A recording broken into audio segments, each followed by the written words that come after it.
Welcome to the tokenized economy. Today, we're going to tackle a concept that honestly trips up almost everybody when they're starting out, the real difference between encryption and digital signatures. We all hear about public and private keys, but how they actually work together to secure a network, well, that's where things get really cool. All right, let's just dive right in. We're going to start with a bit of a puzzle, a paradox, really, that sits at the very heart of public blockchains. And it's something that I think confuses a lot of people at first glance. And here's the puzzle. Think about it. On a network like Bitcoin or Ethereum, every single transaction is out there in the open. Anybody can look them up. So how on earth can that possibly be secure? It feels completely backward, doesn't it? Well, stick with me, because that is exactly what we are going to unravel right now. Okay, so to solve this paradox, we need to understand the two main tools at play. First up is a word you've probably heard a million times: encryption. Now, most people just assume this is the secret sauce for all of blockchain security, but you'll see its job is actually very, very specific. At its core, encryption is all about scrambling information. That's it. It takes readable data, runs it through a special algorithm, and basically turns it into a secret code. Only someone who has the right key can unscramble it and read the original message. The main thing to remember is that encryption has one job, and one job only: confidentiality. It is all about keeping information secret from prying eyes. You can think of it like a sealed, totally blacked out envelope. You know something's inside, but you have no idea what it is. So, this is the crucial takeaway. From now on, whenever you hear the word encryption, I want this question to just pop into your head. Who is allowed to read this?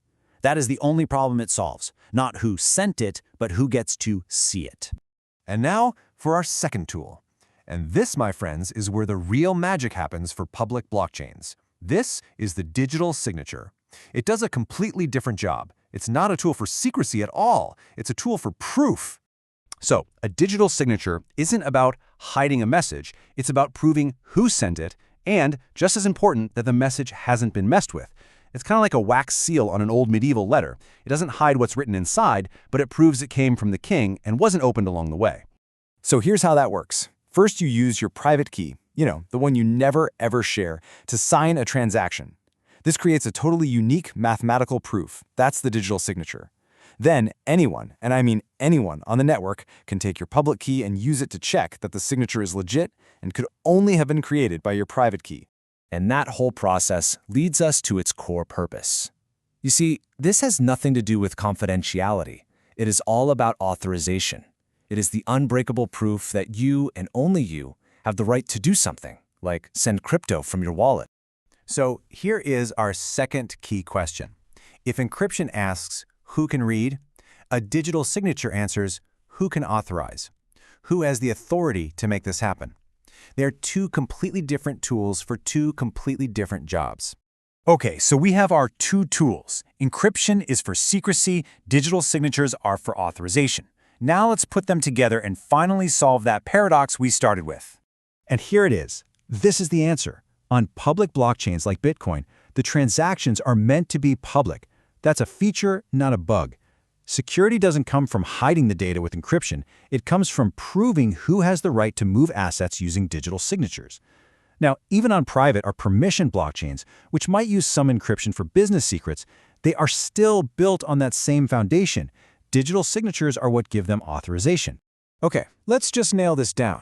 Now that we've seen how it all works, we can put these two concepts side by side and make the distinction perfectly clear. It really just boils down to this. Encryption gives you confidentiality. It answers who can read this, and you mainly see it on permissioned chains. Digital signatures give you authorization. They answer who can authorize this, and they are the absolute foundation of all blockchains. And that is the solution to our paradox. The security of a public blockchain doesn't come from hiding the what. It comes from the cryptographic certainty of the who.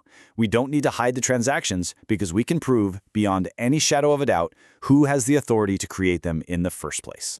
So getting this distinction, it's a huge step. You now really understand the fundamental mechanism that secures every single transaction. In our next explainer, we're going to build right on top of this and actually follow a transaction through its entire life cycle, from the moment it's created to its final confirmation. Thanks so much for joining our explainer. If this helped clear things up, make sure you subscribe for more on blockchain and tokenization. And hey, if you have questions or ideas for a topic you want us to cover, drop them in the comments below. We'll see you next time.